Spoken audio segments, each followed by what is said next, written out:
Welcome, students. Today I am going to start class 10 chemistry chapter first video. तो इसमें से ले लो. The video is going to start very late because physics, math, like class 9, 10 has been already uploaded, both deleted and deleted and undeleted portions. That's why I thought that the chemistry portion should be also added. Now, today I am going to start chapter 1, class 10, physics, chemistry, and afterward I will upload the class 9 chemistry also. So students, your waiting has been finished and I am ready to make my videos for the help of students. My videos will be helpful to your board examination also. I am trying to give you suggestions and tips for good marking in your board examination, annual examination, because when we are checking the board copies, we found a lot of mistakes done by students. Those mistakes should be added in this video. I have planned that all my teaching, in view of board examination, how you can get the good marks in board examination, I will try it. मैंने आपको बताया कि ये videos chemistry का जरूर left है, शुरू से मैं डालूंगा फिजिक्स और केमिस्ट्री का, क्योंकि फिजिक्स और मैथ ऑलरेडी 9th-10th का पढ़ा हुआ है और केमिस्ट्री के साथ साथ मैथ और फिजिक्स का भी मैं बोर्ड एग्जामिनेशन से रिलेटेड क्वेश्चंस और टिप्स जरूर बताने की कोशिश करूंगा, क्योंकि कॉपी चेक करते समय हर साल 200, 250, 300 कापियाँ जो चेक होती है एक टीचर के द्वारा, एवेल्यूएटर के द्वारा, तो उसमें बहुत सारे मिस्टेक्स देखने को मिल जाती हैं. बच्चे कब अच्छा नंबर कर सकते हैं ऐसा हम लोग डिस्कस भी करते हैं. और मैं तो अपने तरफ से जरूर काफ़ी भले ही कम चेक करता हूँ, लेकिन बोर्ड का जो है इवोल्यूशन के साथ साथ स्टूडेंट का इवोल्यूशन करने की कोशिश करता हूँ कि हमारे स्टूडेंट्स कैसे अच्छा स्कोर कर सकें. इसको मैं अपने वीडियो में मेंशन करने की कोशिश करूँगा. ये आपके लिए हेल्पफुल होगा. ठीक है, तो लेट ना करते हुए ये chapter 1 class 10 the chemistry part, that is the chemical reaction and equation. Chemical reaction and equation. See the flow chart of the board. With the help of this flow chart, I am going to explain each terms.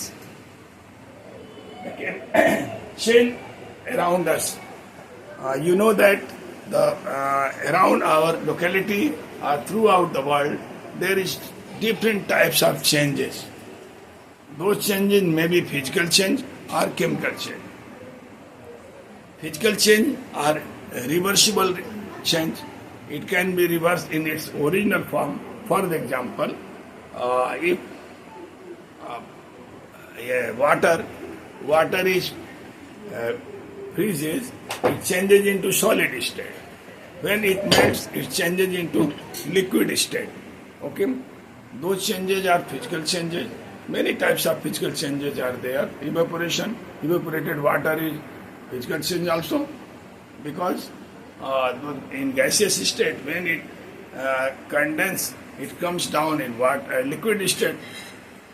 In physical change, though there is no property change of the matter. I mean, the H2O is either solid or gas or liquid, will be H2O only.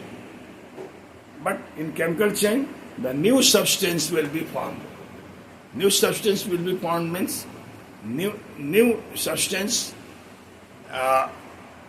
cannot be reversed. Irreversible reaction. Irreversible reactions are known as chemical change. We read in this chapter about the chemical change.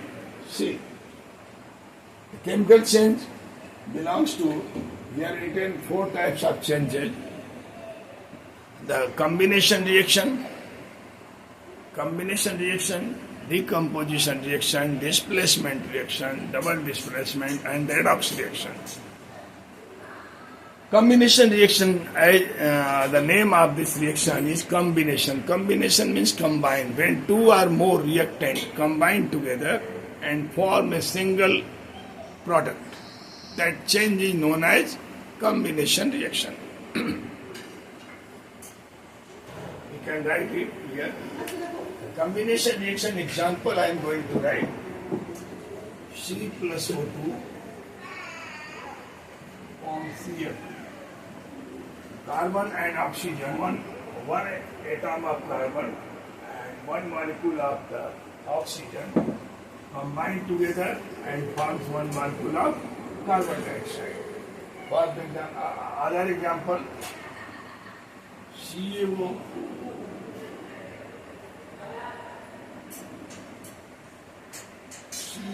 plus H2O. As you know, that CaO is calcium oxide.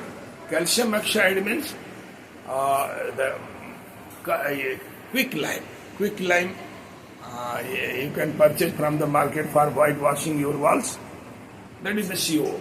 It is packed because when it comes in moisture or air, it will be slacked lime that is not used for the whitewashing. So stone-like substance, white stone-like substance is CaO. When we add water in CaO, the exothermic reaction forms and boiling starts in the water.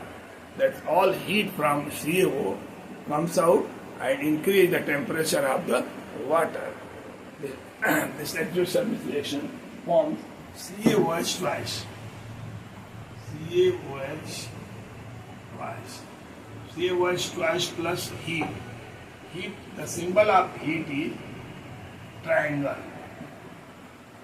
Heat evolves CaOH twice. Aqueous form means aqueous form. Aqueous form में ये होता है. देखिए, calcium oxide को water के साथ mix कराते हैं तो कैल्शियम हाइड्रोक्साइड बनता है. ये एक्वस फॉर्म में पानी में मिला रहता है और ये बुझा हुआ चूना है जिससे आप व्हाइट वॉशिंग करते हो. और हीट जो रिएक्शन के साथ निकलता है वो इसका नाम इसीलिए एक्सोथर्मिक रिएक्शन है. Chemical reaction which evolves heat. Exothermic का एग्जाम्पल भी है.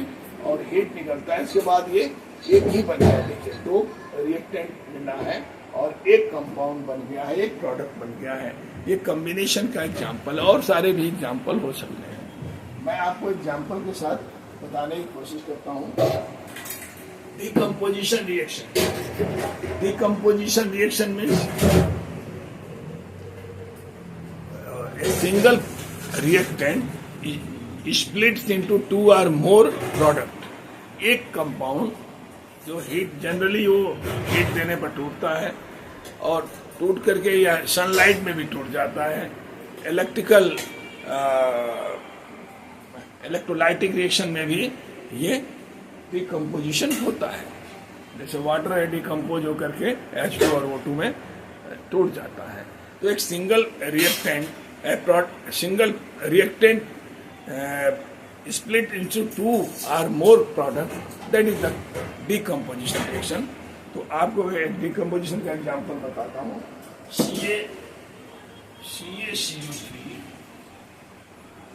CaCO3 calcium carbonate.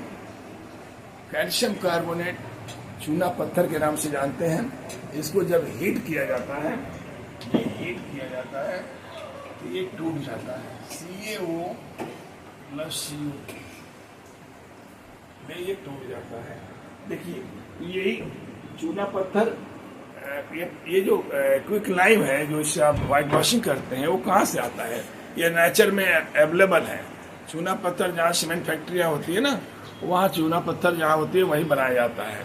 तो उसको ही CaCO3 फॉर्म में है, उसको हीट कर दिया जाता है और हीट करने के बाद वो स्टोन लाइक फॉर्मेशन होता है. स्टोन लाइक फॉर्मेशन CaO, इसको कली चूना के रूप में आप जानते हो, और कार्बन डाइऑक्साइड गैस निकल जाती है और ये stone like formation CaO plus CO2 यानी ये डिकम्पोज होता है. आप देख रहे हैं ये एक रिएक्टेंट है और दो प्रोडक्ट में डिकम्पोज हो गया। तो इस तरह के केमिकल रिएक्शन को अब हम कहेंगे डिकम्पोजिशन रिएक्शन। और भी डिकम्पोजिशन है, ये अमोनिया जो बनता है नाइट्रोजन और हाइड्रोजन के कॉम्बिनेशन से बनता है। ये रिवर्सिबल रिएक्शन है। ये अमोनिया टूट करके हाइड्रोजन और नाइट्रोजन में भी बदल जाता है, तो उसको भी आप डिकम्पोजिशन में लिख सकते हैं। उसके अलावा और भी तमाम डिकम्पोजिशन रिएक्शन को आप लिख सकते हैं। यहाँ जगह नहीं है, एक मैं लिख दिया हूँ यहाँ पर, उसके लिए तो दो एग्जाम्पल दे दिए हैं। मैं ओरली बता दिया करूँगा, सब इस बोर्ड में नहीं हट पाएगा, तो आप समझने की कोशिश करेंगे तो आपको समझ में आ जाएगी बात। ये है डबल डिस्प्लेसमेंट रिएक्शन। सॉरी, देखिए ये दूसरा है डिकम्पोजिशन। डिस्प्लेसमेंट के लिए यहाँ जगह नहीं है, इसी के ऊपर मैं डिस्प्लेसमेंट को लिखना चाहता हूँ।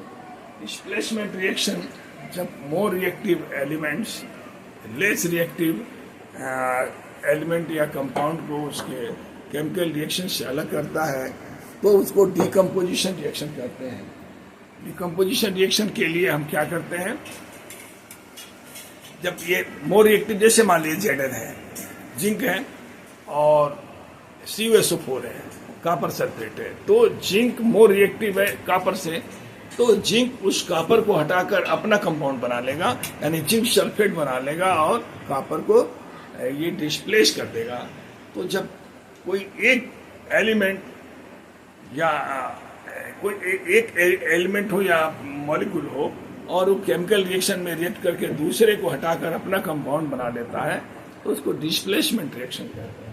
तो Zn प्लस CuSO4 का मैं यहाँ पर डिकम्पोजिशन के लिए लिखना चाहता हूँ, यहीं पर लिख देता हूँ। Zn प्लस CuSO4 से बनेगा ZnSO4, क्या जगह तो नहीं है, चलिए मैं इसको यहाँ लिख देता हूँ। Zn प्लस CuSO4 से बनेगा ZnSO4। ये मोर रिएक्टिव है Zn, कॉपर से अपना कंपाउंड बना लिया, आप प्लस Cu, ये Cu को रिड्यूस कर दिया, C वहां से अलग हो गया। तो ये एक डिस्प्लेसमेंट है। डिस्प्लेसमेंट में दो तरह के होता है, डबल डिस्प्लेसमेंट भी होता है। तो डबल डिस्प्लेसमेंट रिएक्शन के लिए आप बेरियम सल्फेट है और AgNO3 है। बेरियम सल्फेट, AgNO3 तमाम तरह के रिएक्शंस आपको मिलेंगे जिसको डबल डिस्प्लेसमेंट में लिख सकते हैं। तो डबल डिस्प्लेसमेंट का मैं लिखता हूँ बेरियम क्लोराइड और Na2SO4 डबल डिस्प्लेसमेंट। BaCl2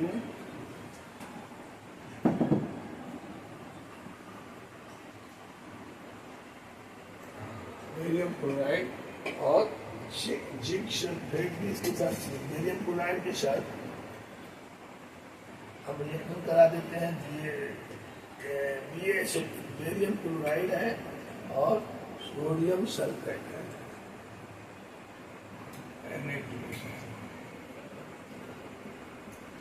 तो बनेगा, इसमें का एक्सचेंज हो जाता है, इसमें का उसमें, उसमें का इसमें, तो BaSO4 बन जाएगा प्लस Na2NaCl बन जाएगा, सोडियम क्लोराइड। तो एक्सचेंज हो गया दोनों में से, इसमें का सोडियम निकल कर क्लोरीन के साथ ऐड हो गया, बेरियम निकल कर सल्फेट के साथ, और इस तरह के दोनों जब एक्सचेंज होते हैं इसको डबल डिस्प्लेसमेंट रिएक्शन कहते हैं। और एक रिडॉक्स रिएक्शन तो इसी का पार्ट है। देखिए इन्हीं में से रिडक्शन और ऑक्सीडेशन मैं थोड़ा एक्सप्लेन करना चाहता हूँ। रिडक्शन किसे कहते हैं? देखिए रिडक्शन जो है the chemical reaction in which either oxygen is added और हाइड्रोजन इज रिड्यूस्ड। इस केमिकल रिएक्शन में या तो ऑक्सीजन जुड़ता है या हाइड्रोजन निकलता है। इस तरह के केमिकल रिएक्शन को हम ऑक्सीडेशन रिएक्शन कहते हैं। अच्छा, अब रिडक्शन क्या है? इसके उल्टा, the chemical reaction in which either hydrogen is added or oxygen is reduced, known as reduction reaction. और दोनों एक साथ होता है, एक में से निकलेगा तो दूसरे में जुड़ेगा, तो इसीलिए उसको रेडॉक्स रिएक्शन कहते हैं। Reduction plus oxidation, redox reaction.